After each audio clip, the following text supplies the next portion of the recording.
మిత్రులారా, సిఐటియు 18వ అఖిల భారత మహాసభలు విశాఖపట్నం ఆంధ్రప్రదేశ్లో 4వ తేదీన ముగిసిని 5వ తేదీ 6వ తేదీ ఈ 2 రోజులు సిఐటియు అఖిల భారత అధ్యక్షులు కామ్రేడ్ సుదీప్ దత్తా, సిఐటియు అఖిల భారత కార్యదర్శి కామ్రేడ్ ఏఆర్ సింధు, అఖిల భారత కిసాన్ సభ నాయకులు కామ్రేడ్ కృష్ణప్రసాద్తో కలిసి మేము అరకు వ్యాలీ ప్రాంతాల్లో ఉన్నటువంటి కార్మికుల్ని, అలాగనే రైతాంగాన్ని, పేద ప్రజల్ని ఈరోజు కలిసాం. ముఖ్యంగా టూరిజం డిపార్ట్మెంట్లో పనిచేస్తున్నటువంటి దాదాపు 20-25 సంవత్సరాల నుంచి పనిచేస్తున్నటువంటి వందలాది మంది కాంట్రాక్ట్ వర్కర్లు ఈ ప్రాంతంలో పనిచేస్తున్నారు. అలాగనే ఈ ప్రాంతంలో ప్రధానమైనటువంటి జీవనాధారం కాఫీ తోటల్లో రైతాంగం వ్యవసాయాన్ని చేసుకుంటూ పనిచేస్తున్నారు.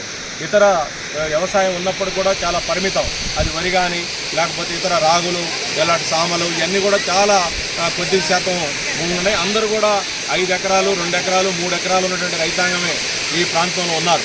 ఒకవైపు ప్రభుత్వాలు టూరిజం పేరుతోటి, పర్యాటకులను ఆకర్షించడం పేరుతోటి పెద్ద ఎత్తున నిధులు కేటాయించి ఈ ప్రాంతంలో డబ్బులు, లాభాలు సంపాదించుకుంటున్నటువంటి స్థితి ఉంది.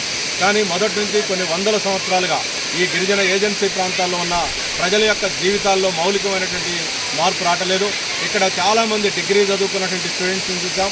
అలాగనే ఉన్నత విద్యాభ్యాసం చేసిన తర్వాత కూడా వాళ్ళకి ఏ రకమైనటువంటి ఉపాధి అవకాశాలు లేక మళ్ళీ తిరిగి అదే భూమి మీదకి వచ్చి అదే చిన్న చిన్న వ్యవసాయాలు చేసుకొని జీవిస్తున్నటువంటి ఒక దారుణమైనటువంటి పరిస్థితులు మనం చూస్తున్నాం. అందుకనే ముఖ్యంగా కేంద్రంలో ఉన్నటువంటి బీజేపీ ప్రభుత్వం, ఇక్కడ రాష్ట్రంలో ఉన్నటువంటి చంద్రబాబు నాయుడు కూటమి ప్రభుత్వం సంవత్సరాల తరబడి ఈ ప్రాంతాలను పరిపాలించారు.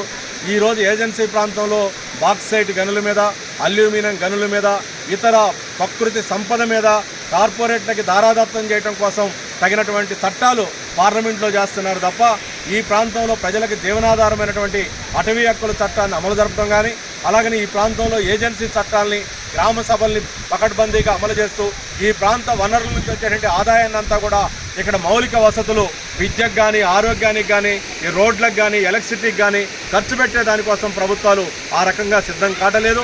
ఉండటానికి గ్రామ పంచాయతీలు ఉన్నాయి, మండలాలు ఉన్నాయి, జడ్పీటీసీలు ఉన్నాయి. కానీ నిధుల లేమితోటి కేవలం ప్రజాప్రతినిధులు ఉత్సవ విగ్రహాలుగా మారుతున్నారు. కొన్ని సందర్భాల్లో ప్రజలు కూడా ఆ రకమైన ప్రజాప్రతినిధులు ఏం చేయలేకపోతున్నారనే ఒక నిస్సాయితను వ్యక్తం చేస్తున్నారు.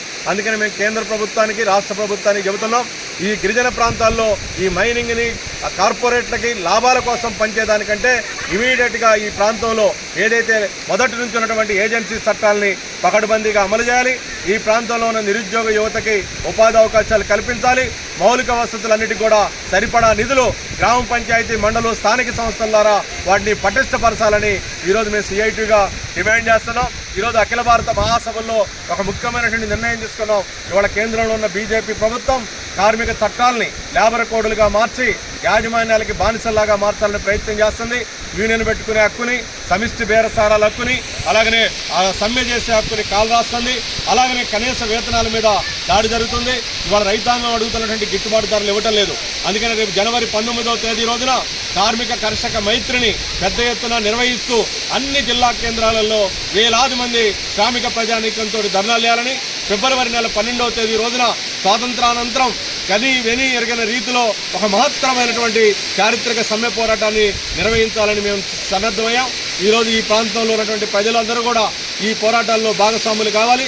పోరాడితేనే మన సమస్యల పరిష్కారం అయితే, అంతకు తప్ప వేరే మార్గం లేదు. ఆ రకంగా అల్లూరి సీతారామరాజు బ్రిటిష్ సామ్రాజ్యవాదానికి వ్యతిరేకంగా తన ప్రాణాలు అర్పించినటువంటి సీతారామరాజుని పూర్తిగా తీసుకొని ఈ అల్లూరి సీతారామరాజు జిల్లాలో ఉన్నటువంటి ప్రజానీకం అంతా కూడా ప్రజా పోరాటాల్లో భాగస్వామ్యం కావాలని సిఐటి తరఫున నేను విజ్ఞప్తి చేస్తున్నాను.